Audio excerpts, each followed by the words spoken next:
You're listening to the 45th edition of the Bitachon podcast, and we continue in the Beis Halevi, sharing such deep ideas, important ideas about hishtadlus. What does hishtadlus mean? Why is there hishtadlus? Why do we need to put in efforts? If we have to have bitachon, if our bitachon works, trusting in God is all there is. So why is it necessary to put in efforts? Do our efforts have any impact? Let's see what the Beis Halevi says. The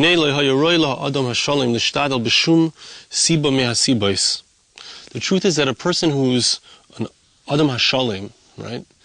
Again, just like the Alter Navardik was talking to B'nai Torah, to people who are striving for spiritual greatness, Adam HaShalim means literally a perfect person, but I like to translate it as a person who's striving for spiritual greatness. A person who is striving in such a way, so really, such a person should not put in any efforts. It shouldn't be necessary to put in any efforts at all. Really, the things that he needs should just appear without any efforts on his part. Which is exactly the way it was Adam HaRishon before the sin. So, the Gemara in Sanhedrin on page Nun Testament Beis 59b tells us that Adam HaRishon before the sin, he had malachim, he had angels who were preparing meat for him and preparing for all of his needs. He didn't have to do anything on his own.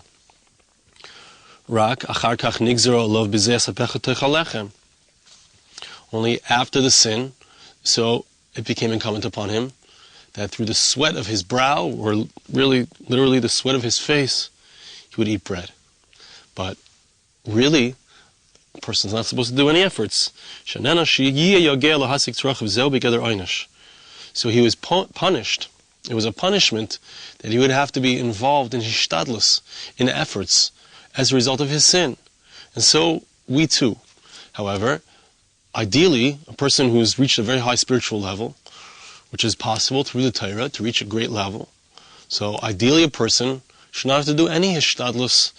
And I'll point out, it doesn't say this here in the Beis Halevi, but I'll point out that Adam HaRishon before the sin, it says la'avdei l'shamra, that he was placed inside of the garden, this is before the sin, to work the field and to protect the field. And our sages tell us, what is the avodah? What is the avodah that we're speaking of here? The working of the field.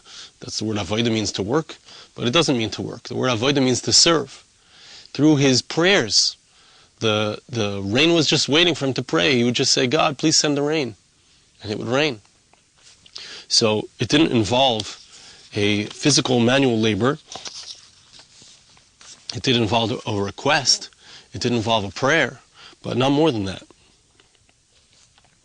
Says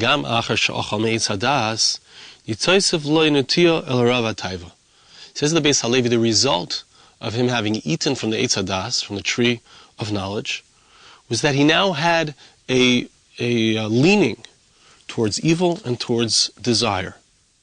So if it would have continued that he doesn't have to do any hishtadlus, any efforts, so then as a result of the sin and as a result of being lowered from a state of spiritual greatness, if he didn't have to work, so he would have gotten involved in doing sins. Our sages tell us, it's a Mishnah in Ksuvas, chapter 5, Mishnah 5, that when a person has nothing to do, it brings him to do licentious acts. Okay, Nigzar alav hayagia al derech amram. Therefore, there's an obligation, there's a decree upon the human being to be involved in work, to put in efforts, based on that which our sages tell us, Yafet HaMatayra im derech eretz. That it's a good thing to be studying Torah, to be toiling in Torah, in spiritual activities, alongside toiling in a person's mundane activities, specifically earning a livelihood. When a person is occupied in that way, part of the day in his learning and in his spiritual endeavors, part of the day in his work, so it relieves a person of that boredom, let us say, that engenders negative behaviors in licentious areas. Gedisa b'kedushin, Like the Gemara in Kedushin says, Rabbi Shimon ben Elazar says,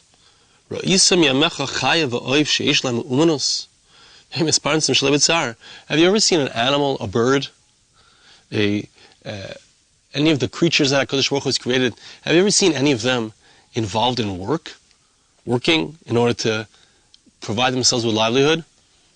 The livelihood comes to them. Hashem sends, God sends the bread to every single living creature. Says Rabbi Shimon ben Elazar, all of these animals were created to serve me. The human being is the pinnacle of creation. And I was created to serve God. Certainly, I should be able to get my livelihood without any effort, without any pain. So Rabbi Shimon ben Elazar tells us a foundational concept when it comes to livelihood, when it comes to bitachon, when it comes to hishtadlus. I've done something wrong.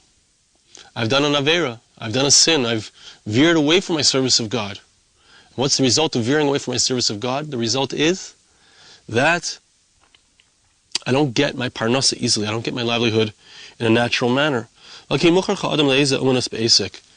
therefore, says the Beis Halevi, therefore, a person is obligated, or I don't know if the right word is obligated, but he has no choice. That's really the word mukhrach means he has no choice. He has to have some kind of craft, some kind of job. But I would mention here, and he doesn't say this, but I would mention here that to the extent that a person is involved in learning Torah, a person is involved in more pure spiritual pursuits, so then the obligation, or the hechreach, the fact that he has to be involved in hishtadlus-efforts in order to earn his livelihood, that's minimized. It becomes less. The more a person is involved in spirituality, the less a person needs to be involved in their livelihood. That's a general principle. V'im kol zeh yavin, says the Beis Halevi, just the most profound idea. It's so important. We have to do it. We have no choice. We're not tzaddikim, we're not perfectly righteous individuals. We're not on that level that we can perhaps get away without any hishtadlus. You need to know, says the Beis Halevi, that every effort that you put in doesn't do a single thing. I'm not making this up. That's what it says. What is the person's approach when it comes to being involved in hishtadlus? Because we do hishtadlus. I'm doing a crowdfunding, you might know, right now. And I send out the emails. I send out emails to people, and I say, please go to the site, etc. So what am I supposed to think as I'm doing that? So it's very hard, because you do see, you send an email, and people respond to that email, Baruch Hashem. So I'm not holding on a level where I can just have bitachon, and then the money just comes by itself. But what is a person supposed to think as he's doing that? So I found it helpful, actually, to put on my song, Bitchu b'Hashem andeyad ki b'ka Hashem tzurei lomim. Put on that song, Bitchu, trust in Hashem. It's helpful for me. Rak ba'asakav yeh k'mekayim gzeras hamelech. Says the Beis Halevi, the approach needs to be that when a person is involved in his work, he needs to focus that, what am I doing? Why am I doing this? It's because there's a decree. The king has decreed, God has decreed, that I need to do some work. That Hashem decreed that the way that a person can receive his needs is after some kind of efforts. The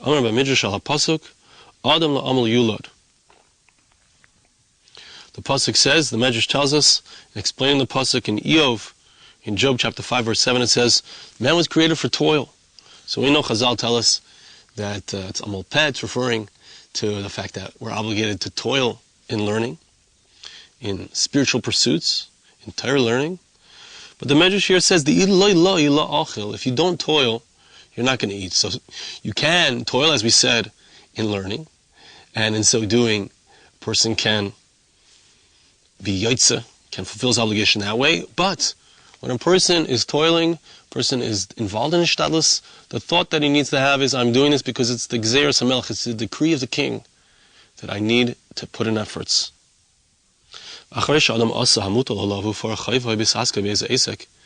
Once a person has done his obligation, he's fulfilled that obligation, he paid his dues, he was involved in some kind of business,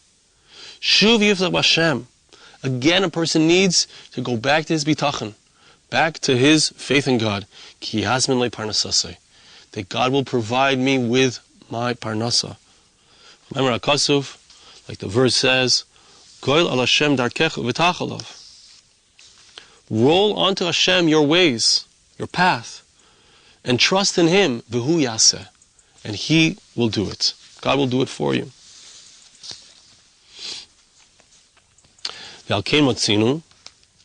Therefore, says the Beis Halevi, we find, Latzadikim, when it comes to those who are righteous on a higher level, we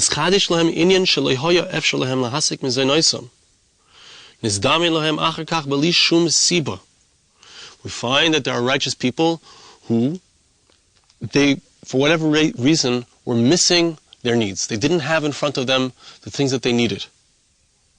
And immediately following that time, immediately following that need, the need comes through no act of their own, through no hishtadlus, they didn't do any effort. Nevertheless, their needs came in a supernatural way. Like we find by Elijah the prophet, Shekilkalu ha'arvim. See in 1 Kings, in Melachim Aleph, chapter 17, verse 6, Eliyahu Hanavi, the great righteous prophet, he was sustained, the Orvim, the crows, they brought him his needs, miraculously. Reb Shimon Bar Yochai, sheniver lecharov b'ma'ora b'Shabbos, this is Gemara in Shabbos and Lamed Gimel and Mabeis, that he was provided for in a miraculous manner. Reb Shimon Bar Yochai and his son, they were inside of a cave. You can't see, but I'm actually in a very stony area. You can see a little bit of the stones nearby, over here. But they were inside of a stony area. A cave is a stony area. If you ever go inside of a cave and come to Ramat Beit Shemesh, I'll show you some of the caves in the area. Go inside of a cave. It's not a place where stuff grows. It's not. That's just not how it works.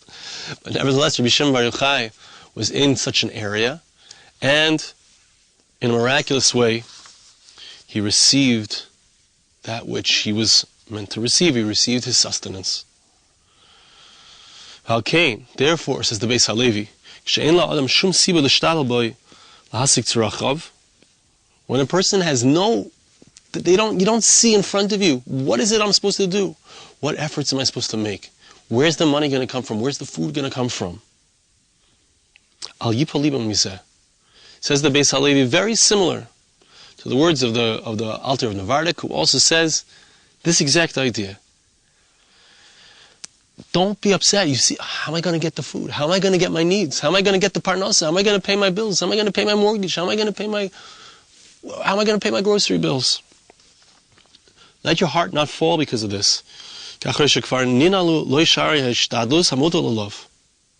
If you see that the gates of efforts are sealed, there's nothing to do. You see, there's no way that I can get my needs. You got to be actually happy. There's no obligation. You see that the decree is not falling upon you. You see that there's nothing to do. I can't do anything. How am I going to get the money? Don't worry about it. Relax. This is an opportunity. Have bitachon. Now you can have full bitachon. You don't see what to do. Here's what you can do. This is where you put your efforts into bitachon.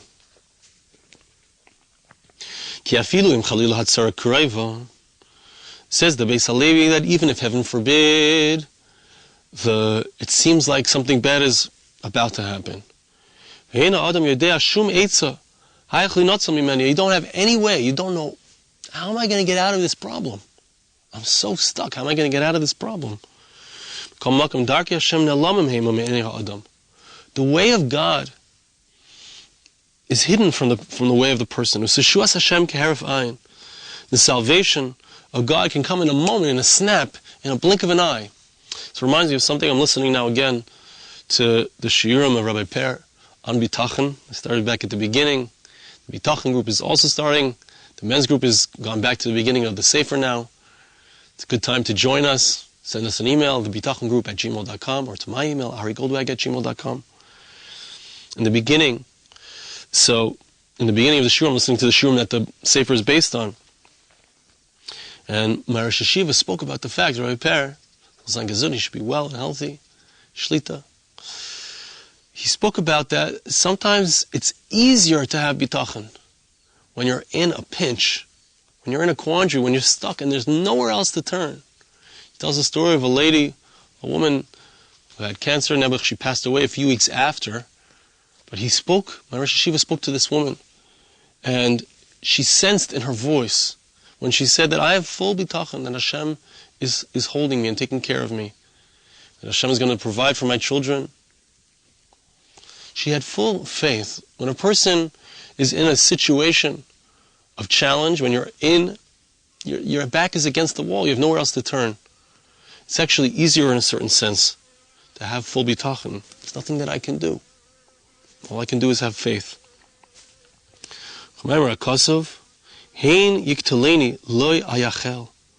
If it seems that death is near, I will hope to Him. I will turn to God. And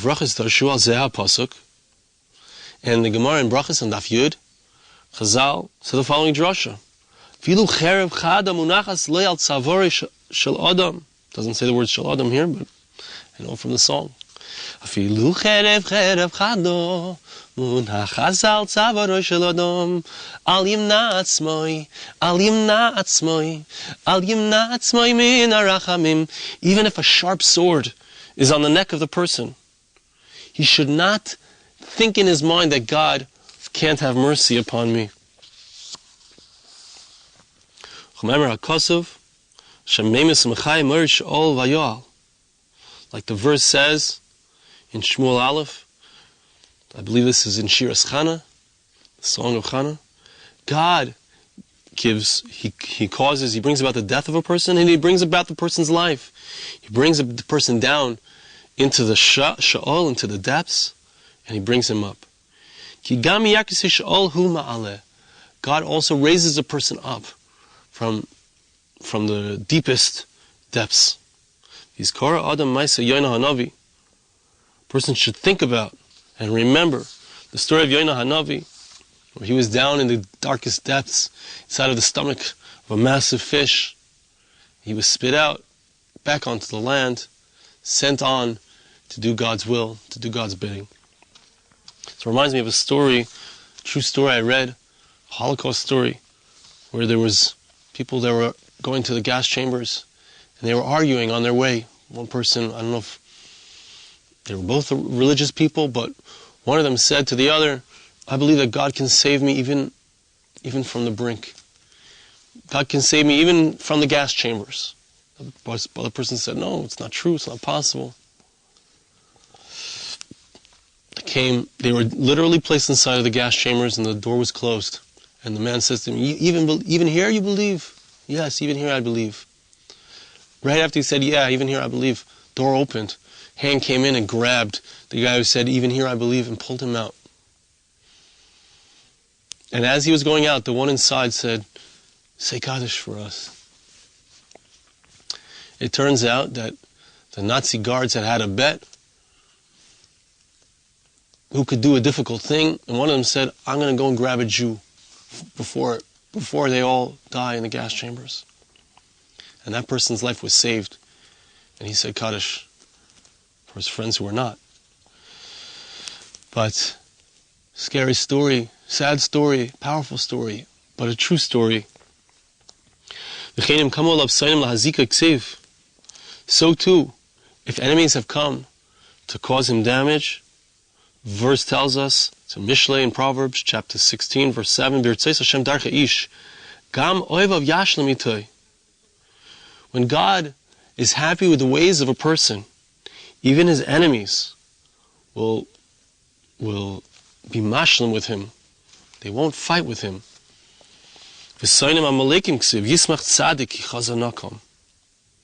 In regards to the enemies of the Jewish people, the Amalekim, the verse tells us in Psalms chapter 58, verse 11, the righteous shall rejoice when he sees the revenge. So he's giving us all these examples to understand and see that if a person is in a challenge, not just the challenge of parnas, of livelihood, which we spoke about, but also a physical challenge, a challenge he's facing off with the ultimate enemy who wants to destroy the Jewish people, Amalek.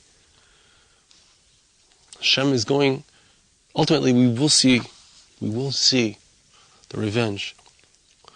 There will be justice. Remember the fight that Avram Avinu had with the 4 kings and the 5 kings. Remember the battle that King David fought with Goliath, David and Goliath, the Philistine. It wasn't with a sword. It wasn't with a chanis. I forget the word in English. A spear. How did he do it? How was Avram Avinu able to succeed? How did David succeed? It was with a ruach mimarim, with a spirit from above. HaKadosh Baruch Hu gave him special siyata d'shmaya, special help. He comes back to the concept of mezainis, of a person's livelihood, and he says, God gives a person wealth. God gives a person an inheritance, which means that the money can come from nowhere. You never know where that livelihood is going to come from. The verse says in Psalms 55:23, that famous verse, which is the beginning of the altar of Nevardik. Throw onto Hashem your pekel, your package. Throw onto Him your burden. Throw onto Him your troubles, and He will sustain you. I'm reminded of the mashal, which I saw Gadi Pollock, famous one. Guy has on his back, the beggar, the old man has on his back the big package, and he's carrying it, and he gets a ride. And he gets onto the back of this wagon, the rich man with his horses, and he's still holding, as he's sitting inside of the wagon, he's still holding his heavy package. And the rich man says, put down the package. And the poor man says, I don't want to burden the horses. I don't want to burden the horses that they should have to also hold the package. They're already pulling the package. You got to put it down. Hashem roi lo yachsar, God is my shepherd. I will not be missing anything. All these psukim indicate that you don't have to worry. You don't have to worry. You don't have to worry. HaKadosh Baruch Hu, God, is providing us with all of our needs. He doesn't need us to provide us with our needs. He doesn't need our efforts. Throw it onto Him. Give God everything. Hashem roi lo yachsar. It's such a beautiful mashal, the pasuk. God is my shepherd. What is a shepherd? A shepherd is the one who leads the flock to find the pasture, is the sheep worried about where am I going to have food? Where am I going to have a drink from? The sheep is not worried. That's the job of the shepherd. Hashem is my shepherd. I don't have to worry. I don't have to worry at all. We need